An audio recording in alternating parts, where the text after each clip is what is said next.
Hello, everyone, and welcome to Uncivil Law. For today's case, we have the decision of Megan McGuire versus Corey Cooper. In this case, there was a sheriff who was investigating a traffic stop, and they found some marijuana. And they also found that this person who had marijuana had a girlfriend also in the car. And so they basically solicited this girlfriend to do things to them in order to drop charges against the boyfriend.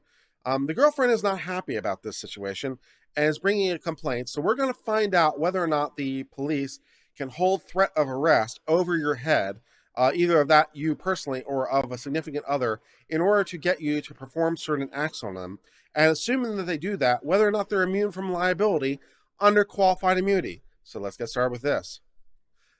At around 8 p.m. on February the 10th, 2013, Cooper, an off-duty deputy officer employed by the Douglas County Sheriff Officer, approached Kyle Worland's truck, parked at Zorsky Lake Park in Omaha, Nebraska. Worland, McGuire's boyfriend, was seated in the driver's seat, and McGuire was seated in the passenger seat. When Cooper approached the passenger seat of the truck, he smelled marijuana. While shining his flashlight into the interior of the truck, he observed a mason jar containing marijuana located on the center console. Cooper took possession of the jar and told McGuire to step out of the truck. Cooper walked McGuire to his patrol car and directed her to sit in the back seat. He put the marijuana on the roof of his car. After ascertaining information about McGuire and Worland, Cooper retrieved Worland from the front seat of the truck and placed him next to McGuire in the back of the patrol car. Cooper proceeded to search Worland's truck and found drug paraphernalia. After the search, Cooper walked Worland back to his truck and spoke to Worland out of McGuire's earshot. Cooper then returned to his car and informed McGuire that he had found stuff, and Worland could go to jail if he reported the incident. Instead of reporting the incident, Cooper began asking McGuire questions about what she would do to keep her boyfriend out of jail. As Cooper was talking to McGuire in the patrol car, Worland walked towards the lake and discarded the drug paraphernalia. So this is going really, really good, right? It's like, what would you be willing to do to keep him out of jail? Well, it's like, okay, this is promising, great. Cooper pressed McGuire for nearly an hour about what she was willing to do to keep the boyfriend out of jail. Confused and scared, McGuire eventually asked Cooper if he wanted her to undress.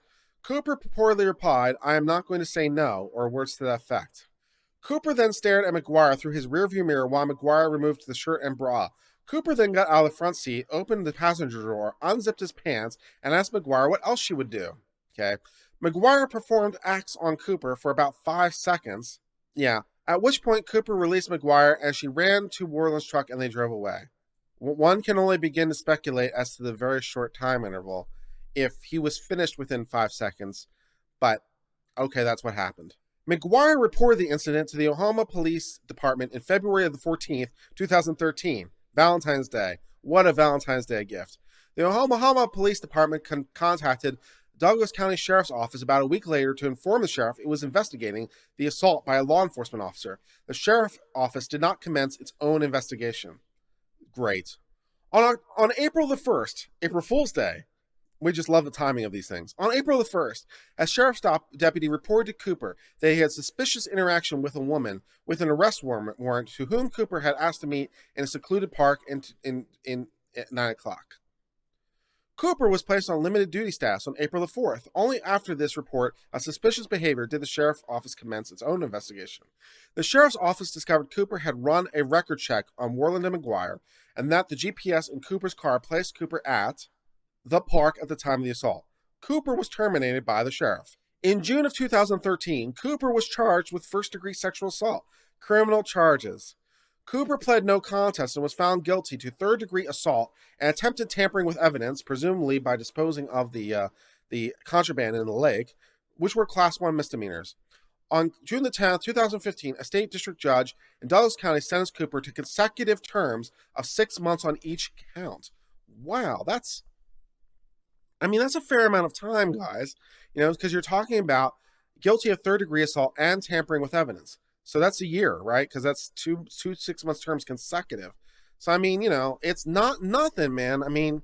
Whether or not they deserve more, it's, third degree assault sounds plausible. Attempted tampering with evidence sounds plausible. And so we're giving this guy a year. That's not bad. It's not necessarily great, but it's not bad. Given what the police normally get, I think we can all take some comfort that they got something, is basically what I'm trying to say. At the time of the incident with McGuire, the Douglas County Sheriff's Office did not have a policy of reviewing behavior to determine those at risk for misconduct. It did not have a comprehensive policy addressing misconduct. They had no policy on it, presumably because they didn't think it needed to be said. So, okay. The Sheriff's Office had implemented, however, a citizens' complaint process whereby citizens could submit complaints for review. Since the office's appointment in 1995, there have been at least 15 complaints of misconduct employed by the Sheriff's Office. Great. As to the claims against Sheriff Dunning and potential liability, the district court found that because Sheriff Dunning was notified of every citizen's complaint regarding deputies under his supervision and had actual notice of at least 11 of them, a jury could find there was a pattern and practice that involved inappropriate misconduct. The lack of policies and training on misconduct, the lack of investigation into allegations, and the alleged cavalier attitude by the sheriff were sufficient evidence to give rise to a jury question regarding a deliberate indifference. And there was sufficient evidence of a causal link between the failure to train or supervise the employees and the assaultive behavior such that they're not immune from due process, equal protection, and Fourth Amendment claims. So basically what we're trying to say here is that, normally we don't have like a respondeat superior liability when it comes to the government. But, if you have sufficient knowledge, sufficient involvement, sufficient whatever, you can be held responsible. And basically saying you knew for so long about all these issues and you didn't do anything about it, we're coming after you too.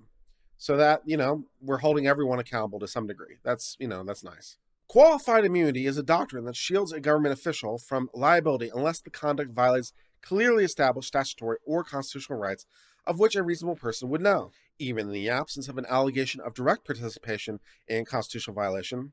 A supervising officer may still face liability for alleged failure to train and supervise subordinates. In order to establish a claim for failing to supervise, McGuire must show that Sheriff Dunning received notice of a pattern of unconstitutional acts committed by subordinates, demonstrated deliberate indifference to or tacit authorization of the offensive acts, failed to take sufficient remedial action, and that such failure proximately caused the injury in question.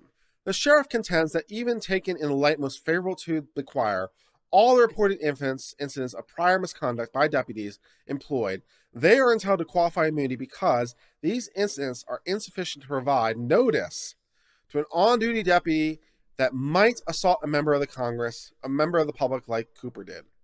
Okay. Constraining ourselves to a version of the facts in the record that district court assumed or likely assumed in favor of McGuire, we conclude that the prior instances of misconduct are not of similar kind or sufficiently egregious in nature to demonstrate a pattern of sexual assault. In order to establish a pattern, our case law requires a showing of more than general allegations of widespread misconduct. It requires the other misconduct to be very similar to the conduct giving way to liability. So we've seen this before in qualified immunity analysis, right? We've seen this before where the court says, you can't look at these things at too high level of generality. So here, just because in general you were aware that your deputies were doing many, many misconducts, you weren't aware of this specific kind of misconduct. So, it's okay under qualified immunity. All right then, I suppose. In this case, the other misconduct that was alleged includes trading cigarettes for, flashing, licking a minor stepdaughter's nipples during horseplay. Wow. Okay. All right. Wow. Okay. That's your own stepdaughter. That's what that means, right? Licking a minor's stepdaughter. So, all that, adult entertainment out there that is along stepbrother, stepsister, stepchild themes.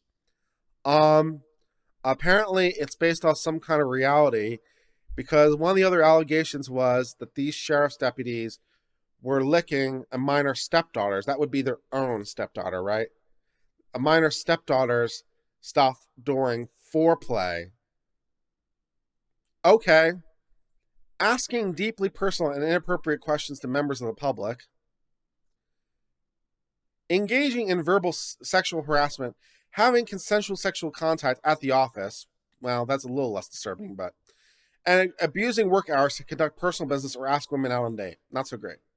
While this behavior is troubling, that's one way to put it, troubling, it's not enough to put a supervising official on notice that a deputy might use their position and authority to separate a woman from her boyfriend at the park and coerce her into contact with him. Okay, it is not similar enough to give a reasonable supervisor notice that a deputy might try to do this. You know, okay, if you say so. The summary judgment record, even when viewed in the light most favorable to McGuire, fails to establish the sheriff received a notice of a pattern of similar unconstitutional acts being committed. Okay, a reasonable officer in this position would not have known they needed to more closely supervise the deputies, including Cooper, or that they might sexually assault a member of the public. A supervisor's failure to train an inferior officer may give rise to individual liability if the failure to train amounts to deliberate indifference to the rights of the person. You know, I'm just a simple country lawyer, but it seems like there might be a little bit of deliberate indifference when it comes to sexual harassment by deputies, given the record that's established. But the court appears to disagree with me. Apparently, you know, this is not sufficiently clear. All right. And if the alleged failure to train actually caused the violation, which, you know, seems to be, at least in part. We have previously explained there's no patently obvious need to train officers not to sexually harass assault women. Well, apparently there is, nor is there apparently obvious need to train officers that if they assault women, they may be charged with a felony. Okay.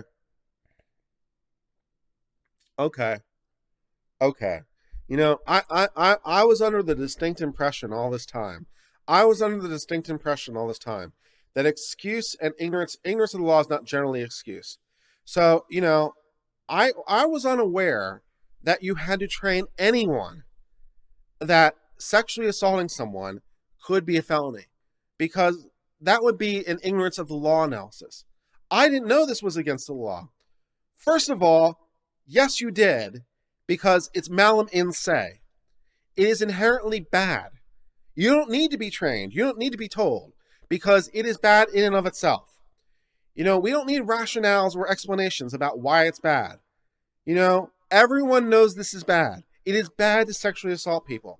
So first, we shouldn't have to train you in any event. Second of all, you can't claim ignorance because of training. But apparently this rule doesn't apply to the police. Apparently, we would need to establish that you need to train someone not to sexually assault people. So like all those people, you know, I don't even begin to understand this. This is wow. A reasonable supervisor in the sheriff's position would not know failure to specifically train not to assault women would cause Cooper to engage in the behavior. Again, given the pattern of conduct, I'm not quite so sure. And again, I'm not sure that you have to train them, because again, should you really have to train someone that sexually assaulting people is bad? Isn't it something that's clearly established? Do we really need to train someone about this? Apparently, though, they are entitled to qualified immunity because we didn't know better or something. Wow, okay, so that's the thing that happened in the case of Megan McGuire versus Corey Cooper. In this case, Miss McGuire was enticed, coerced, extorted into performing certain acts of a nature. And the sheriff in question had received many, many reports that his deputies had done things like this in the past. But we can't sue the sheriff's office because they needed to know that they needed to train people despite a record of ongoing behavior, and they had no way of knowing that failure to train people would lead to this or something. Don't ask me to justify it, and don't shoot the messenger. I'm just telling you what is, right? Not what should be. And this is what is, for better or worse. Personally, I think worse, but that's the end of the discussion of this case. Thank you for joining me as we both read this case together and now better understand the law. If you're enjoying this legal education content, please subscribe to this channel. It really helps us grow. And check out one of our other videos, including the one that's currently being displayed on the thumbnail on screen. Thank you so much for your continued support. And until later, my friends, cheers and goodbye.